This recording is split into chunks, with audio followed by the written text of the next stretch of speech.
ৱাহ PM মোদী ৱাহ ৱাহ হিমন্ত বিশ্ব শৰ্মা ৱাহ নিজ দেশৰ কোটি কোটি দৰিদ্ৰৰে থাকিবলৈ ঘৰ এটা নাই নিবনুৱাৰ চাকৰি নাই বাকৰি নাই কিন্তু হিন্দু বাংলাদেশীক বৰমালা পিন্ধাই স্বদেশী কৰিবলৈ আপোনালোক উঠি পৰি লাগিছে দেশ আৰু দেশৰ নাগৰিক জহন্নামে যাওক বিদেশী কানি বৰঘৰত বৰপিৰাত বহুৱাই স্বদেশীৰ ভাত সাজু আপোনালোকে কাঢ়ি লওক লাগিলে আজি অসমত চাকৰিৰ অভাৱত কোনো এজন যুৱকে বেংগালুৰুৱে হওক বা হায়দৰাবাদে হওক তাত গৈ পেলাই 8 ঘণ্টাৰ পৰিৱৰ্তে লাগিলে 16 ঘণ্টা কামেই কৰক তেওঁলোকে আজি অসমীয়াই আজি যি মাটিৰ পট্টা ভূমি পট্টা লাগিলে লাভেই নকৰক কিন্তু বৰ আড়ম্বৰপূৰ্ণভাৱে আজি যি পৰ্টেল আপোনালোকে মুকলি কৰিছে হিন্দু বাংলাদেশীক স্বদেশী কৰিবৰ বাবে আপোনালোক যি উঠি পৰি লাগিছে পৰ্টেলৰ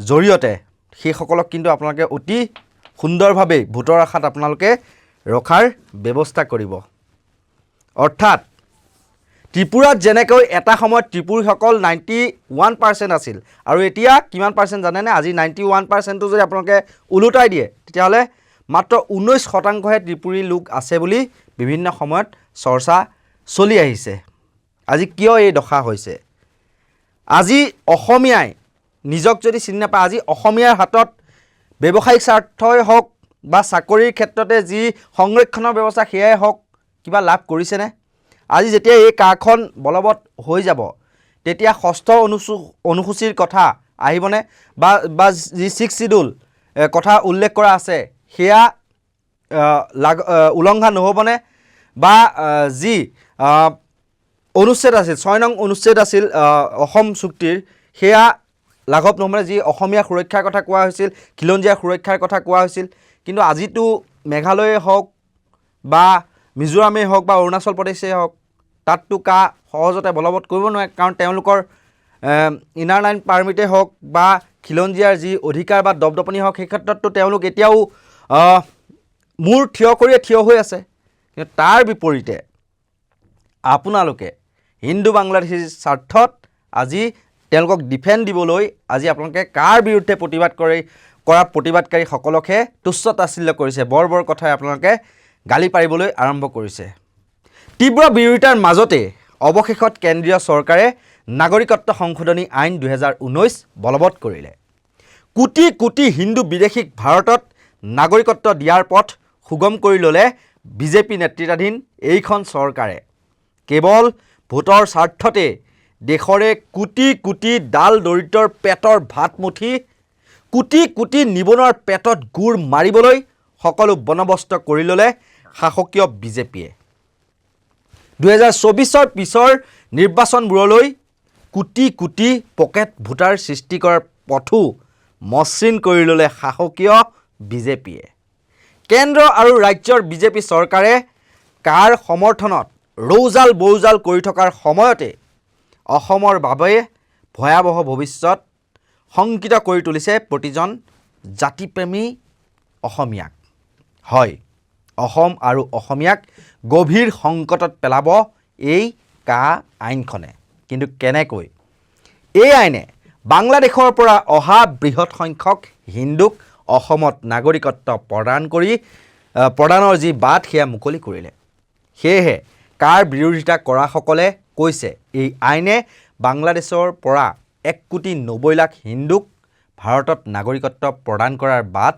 মুকলি কৰি দিছে আৰু ইয়াৰে সৰহ সংখ্যকে অসমত নাগৰিকত্ব লাভ কৰিলে অচিৰেই অসমীয়াই অসমতে সংখ্যালঘুত পৰিণত হ'ব যদি ইয়াৰে অৰ্ধেক সংখ্যক বাংলাদেশী হিন্দুৱেও যদি ভাৰতীয় নাগৰিকত্ব লৈ অসমত থিতাপি ল'বলগীয়া হয় তেতিয়া অসমৰ অৱস্থা কি হ'ব এবাৰ আপোনালোকে নীৰৱে ভাবি চাওকচোন অসমৰ খিলঞ্জীয়া মানুহৰ হাততেই পৰ্যাপ্ত পৰিমাণৰ মাটি ভেটি নাই ব্যৱসায়িকভাৱে তেওঁলোকে সুৰক্ষিত নহয় এইসকল মানুহক নাগৰিকত্ব দি থিতাপি দিলে অসমৰ কি অৱস্থা হ'ব এবাৰ ভাবি আপোনাৰ বুকুখন চিৰিং কৰি যোৱা নাইনে নিজৰ আইৰ মুখৰ মাতষাৰলৈ যেতিয়া ভাবুকি আহিব তেতিয়া বাৰু আপোনাৰ কি অৱস্থা হ'ব অৰ্থাৎ এই ভূপেন হাজৰিকাই কোৱাৰ দৰেই অসমতেই অসমীয়া ভগনীয়া কৰাব। অসমীয়া জাতি আৰু অসমীয়া ভাষা সংকটৰ গৰাহত পৰিব। কেনেকৈ? কাৰণ নহওক সেই কথা, যদিহে ভাষিকভাৱে হিন্দু বাঙালীয়ে হওক বা মুছলমান বেংগলীয়ে হওক, তেওঁলোক যদি ভাষিকভাৱে যদি লগ হৈ যায়, তেওঁলোকৰ ভাষা প্ৰায় একেই, সেইভাৱে যদি লগ হৈ যায়, তেতিয়াহ'লে আজি খিলঞ্জীয়াৰ যি অসমীয়া, আজি আমি যিসমূহ ভাষা কৈ আছোঁ, সেই ভাষাৰ প্ৰতি কেনে সংকট আহিব? তেতিয়া ভাষিকভাৱে অসমীয়া সংখ্যালঘুত পৰিণত নহ'বনে? অৰ্থাৎ ত্ৰিপুৰাৰ দৰে পৰিস্থিতি হ'ব অসমৰ। আৰু কেৱল ভোট বেংকৰ স্বাৰ্থতে হিমন্ত বিশ্ব শৰ্মাৰ চৰকাৰেও অসমীয়া জাতি আৰু ভাষাৰ কফিনত শেষ গজালটো মাৰিবলৈ উঠি পৰি লাগিছে। ইফালে বিভিন্ন সংখ্যক বা অসংখ্য আঁচনি দি হিতাধিকাৰী সৃষ্টিৰে উন্নয়নৰ ঢাক ঢোল বজোৱা বিজেপি চৰকাৰৰ দিনতো দেশৰ দিন দৰিদ্ৰ লোকৰ দুখে কোলাই পাচিয়ে নধৰা হৈছে। ইফালে প্ৰতিটো বছৰতে লাখ লাখ নিবনুৱা যি সংখ্যা, সেয়া বৃদ্ধিয়ে দেশৰ অৱস্থা কাহিল কৰিছে। দেশ বা ৰাজ্যত নিবনুৱাৰ হাতত কাম নাই। ৰাজ্য এৰি বা দেশ এৰি বহিঃৰাজ্য বা বহিঃ দেশলৈ কামৰ বাবে ঢাপলি মেলিছে অসংখ্য নিবনুৱাই। আজি কোনোবাই বেংগালুৰুত বা হায়দৰাবাদত, চেন্নাই হওক, কাম কৰিবলৈ ঢাপলি মেলিছে। দৰিদ্ৰ এইসকল যুৱকৰ খেতি কৰি খাবলৈও মাটি নাই, তেওঁলোকৰ পৰিয়াল পোহপাল দিবলৈও ৰাজ্যত কোনো তেওঁলোকৰ পথ নাই বা অৱলম্বন নাই। আন কাম কৰি খাবলৈ ব্যৱসায় বাণিজ্যও নাই অসমীয়াৰ হাতত। লঘু গুৰু আদি কোনো উদ্যোগো নাই। ঔদ্যোগিকৰণৰ ক্ষেত্ৰত চৰকাৰৰ লফৌফৌ নীতি, একো এটাই নাই। কথাই কথাই বাম ফুটনি মাৰি থকা চৰকাৰেও এওঁলোকৰ বাবে কুটা এগছো কৰি দিব পৰা নাই। পেটৰ দায়ত বা পৰিয়াল পোহপালৰ দায়িত্বত এইসকল যুৱকে বহিঃৰাজ্যত গৈ গেবাৰি খাটিবলগীয়া হৈছে। ঘৰলৈ পইচা পঠিয়াবলৈ এইসকল যুৱকে বহিঃৰাজ্যৰ এটা নহয়, দুটা প্ৰতিষ্ঠানত এদিনত 8 ঘণ্টাকৈ নহয়, প্ৰায় 16 ঘণ্টা পৰ্যন্ত কাম কৰিবলগীয়া হৈছে অসমীয়া যুৱকে।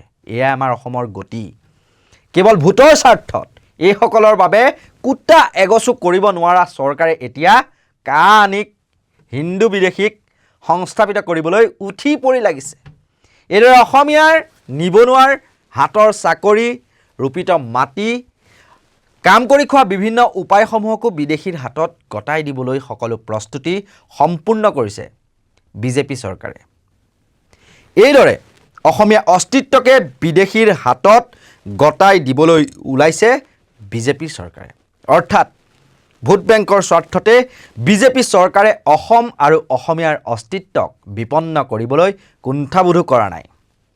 এইবোৰৰ বাবেই সচেতন জাতিপ্ৰেমী অসমীয়াই কা বিৰোধিতা কৰিছে। বিৰোধী ৰাজনৈতিক দলবোৰেও কাৰ তীব্ৰ বিৰোধিতা কৰিছে। কিন্তু এই কাই কেৱল অসমকে ক্ষতি নকৰে, অসমক সৰ্বাধিক ক্ষতি কৰিলেও ই সমগ্ৰ দেশকে ক্ষতি কৰিব। এই কথা বুজি পায়েই দক্ষিণৰ 2 ছুপাৰষ্টাৰ বিজয় আৰু কমল হাছানে কাৰ তীব্ৰ বিৰোধিতা কৰিছে। ইফালে আম আদমি পাৰ্টিৰ মুৰব্বী বা মুখ্য আহ্বায়ক দিল্লীৰ মুখ্যমন্ত্ৰী অৰবিন্দ কেজৰিৱালেও ইয়াৰ তীব্ৰ বিৰোধিতা কৰি এয়া বিজেপি চৰকাৰৰ ভোট বেংক সৃষ্টিৰ নিকৃষ্ট এজেণ্ডা বুলি উল্লেখ কৰিছে। দিল্লীৰ মুখ্যমন্ত্ৰী অৰবিন্দ কেজৰিৱালে বুধবাৰে এখন সংবাদমেল সম্বোধন কৰি কয়, কেন্দ্ৰই আফগানিস্তান, বাংলাদেশ আৰু পাকিস্তানৰ পৰা অবৈধ প্ৰব্ৰজনকাৰীক ভাৰতীয় নাগৰিকৰ অধিকাৰ প্ৰদানৰ পৰিকল্পনা কৰা বুলি অভিযোগ উত্থাপন কৰি নাগৰিকত্ব সংশোধনী আইন 2019 প্ৰত্যাহাৰ কৰাৰ বাবে তেওঁ উক্ত সংবাদমেলত দাবী জনায়। তেওঁ লগতে কয় যে কা প্ৰত্যাহাৰ কৰিবলৈ সমগ্ৰ দেশৰ দাবী। আমি কোনো কাৰণতে তেওঁলোকক আমাৰ সন্তানৰ অধিকাৰ আনক দিবলৈ নিদিওঁ আৰু যদি বিজেপিয়ে কা প্ৰত্যাহাৰ নকৰে তেন্তে এই নিৰ্বাচনত বিজেপিৰ বিৰুদ্ধে ভোট দি নিজৰ ক্ষোভ প্ৰকাশ কৰিবলৈ ৰাইজক তেওঁ অনুৰোধ জনায়। উক্ত সংবাদমেলতে কেজৰিৱালে লগতে কয়, যেতিয়া দেশৰ যুৱ নাগৰিকে চাকৰি বিচাৰি যিটো সময়ত হাবাথুৰি খাইছে, সেই সময়তে বিজেপিয়ে কা আনিব বিচাৰিছে। মই সুধিব বিচাৰিছোঁ, এই কা কি? বিজেপি নেতৃত্বাধীন কেন্দ্ৰীয় চৰকাৰে বাংলাদেশ, আফগানিস্তান আৰু পাকিস্তানৰ লোকক ভাৰতলৈ আনি নাগৰিকত্ব দিব বিচাৰিছে। তেওঁলোকক চাকৰিৰ ব্যৱস্থা কৰা হ'ব, ল'ৰা ছোৱালীৰ বাবে স্কুল কৰা হ'ব, তেওঁলোকৰ কাৰণে ঘৰ দুৱাৰো ধুনীয়াকৈ নিৰ্মাণ কৰি দিয়া হ'ব। এয়া অদ্ভুত নহয়নে? যেতিয়া আমাৰ নিজৰ মানুহৰ ঘৰ নাথাকে, PMAY গৃহ নাপায় বহুতে, আমাৰ ল'ৰা ছোৱালীৰ বাবে চাকৰি নাথাকে, কিন্তু সেই সময়তে বিজেপিয়ে পাকিস্তানী নাগৰিকক চাকৰি আৰু ঘৰ দিব বিচাৰে। কেন্দ্ৰীয় চৰকাৰৰ যি ধন দেশৰ উন্নয়নত ব্যয় হ'ব লাগে, সেই ধন ইয়াত পাকিস্তানীক বসতি স্থাপনৰ বাবে ব্যয় কৰা হ'ব। এই দেশসমূহত প্ৰায় 3 কোটি লোক আছে। আমাৰ দুৱাৰ খুলিলে এই মানুহবোৰ ইয়ালৈ আহিব বুলিও অৰবিন্দ কেজৰিৱালে দাবী কৰে। 2 কোটি মানুহ ভাৰতলৈ আহিলেও কোনে চাকৰি, ঘৰ আৰু শিক্ষা দিব? বিজেপিয়ে তেওঁলোকক নিজৰ ঘৰত ৰাখিবনে? প্ৰশ্ন হয়। তেওঁলোকে ক'ত থাকিব, কি কাম কৰিব বা ক'ত পঢ়িব? ইফালে কেজৰিৱালে আৰু অভিযোগ কৰে যে বিজেপিয়ে যি ৰাজ্যত জয়ী হোৱাৰ সম্ভাৱনা কম, সেইবোৰ ৰাজ্যত নিজৰ ভোট বেংক শক্তিশালী কৰাৰ বাবে এই পদক্ষেপ গ্ৰহণ কৰিছে। সেইবাবেই বিজেপিয়ে তেওঁলোকক নাগৰিকত্ব দিব বিচাৰিছে, কাৰণ তেতিয়া এই লোকসকলক দেশৰ প্ৰতিটো প্ৰান্তত থকাৰ ব্যৱস্থা কৰিব পাৰিব। বিশেষকৈ যিবোৰ ঠাইত বিজেপিৰ শক্তি নাই, সেইবোৰ ঠাইত তেওঁলোক উঠি পৰি লাগিছে কাখন বলবৎ কৰিবলৈ। তেতিয়া সেই লোকসকলৰ ভোট পাব বিজেপিয়ে। হয়তো আগন্তুক নিৰ্বাচনত নহয়, কিন্তু পৰৱৰ্তী নিৰ্বাচনত ইয়াৰ লাভ উঠাব বিজেপিয়ে। ইয়াৰ ফলত উত্তৰ পূবৰ ৰাজ্য, বিশেষকৈ অসমত বহু পৰিমাণে প্ৰভাৱ পৰিব। অসমত বৃহৎ সংখ্যক অবৈধ প্ৰব্ৰজন, বাংলাদেশৰ পৰা বৃহৎ সংখ্যক লোক ইয়াত প্ৰৱেশ ইতিমধ্যেই কৰিছে। অবৈধ প্ৰব্ৰজনৰ বাবে এই ৰাজ্যসমূহে নিজৰ ভাষা, সংস্কৃতি হেৰুৱাই পেলাইছে। এতিয়া বিজেপিয়ে কৈছে যে অবৈধ প্ৰব্ৰজনকাৰীক নাগৰিকত্ব দি অসমত সংস্থাপন কৰিব। মানুহ অতিশয় বিচলিত।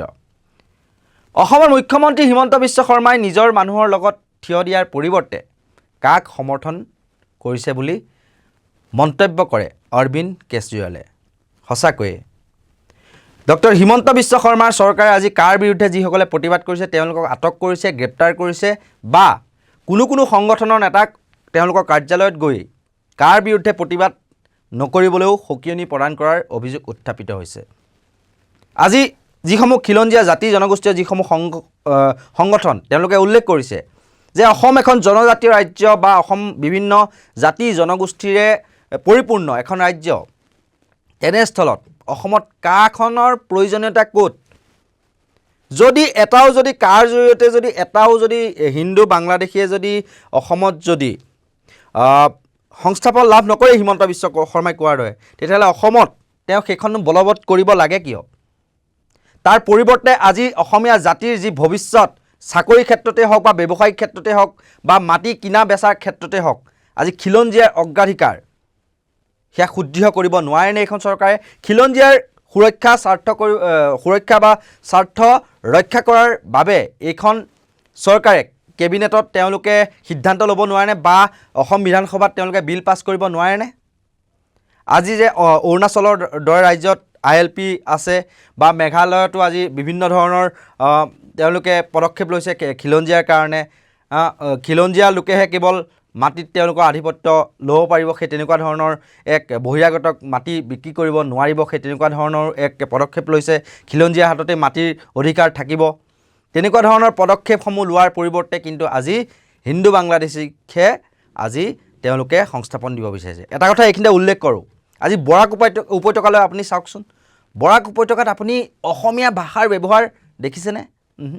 একেবাৰে নাই বুলিলেও ভুল কোৱা নহ'ব। আজি তাৰ বেনাৰসমূহতো আপুনি বঙালী ভাষাৰ প্ৰয়োগ দেখিব। আৰু যদি ভাষিক হিচাপত যদি আজি মই পূৰ্বতেও উল্লেখ কৰিছিলোঁ, ভাষিক হিচাপত যদি আজি তেওঁলোক একত্ৰিত হয়, হিন্দু বাংলাদেশী হওক বা মুছলমান বাংলাদেশী হওক, ভাষিক হিচাপে একত্ৰিত হ'লেও তেওঁলোকে আজি তেওঁলোকৰ উৎপাতত খিলঞ্জীয়া মানুহ থাকিব পাৰিব নেকি বুলিও এতিয়া কিন্তু বহুতে প্ৰশ্ন উত্থাপিত কৰিছে। অসম যেনেকৈ বিজেপিয়ে ক'বলৈ বিচাৰে তেওঁলোকে দ্বিতীয় কাশ্মীৰ হ'বলৈ নিদিয়ে, ঠিক তেনেকৈ অসমখন দ্বিতীয় ত্ৰিপুৰা হ'বলৈ অসমীয়াই কেতিয়াবা দিবনে?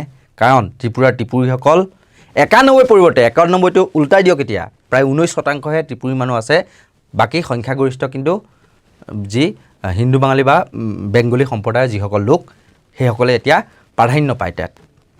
কিন্তু অসমীয়াৰ সেই ভৱিষ্যত, ভয়ংকৰ ভৱিষ্যত যি ইংগিত, সেই ইংগিত নিশ্চয়কৈ দেখা দিয়া নাইনে? গতিকে পুনৰ এবাৰ শেষত আকৌ এবাৰ কৈছোঁ,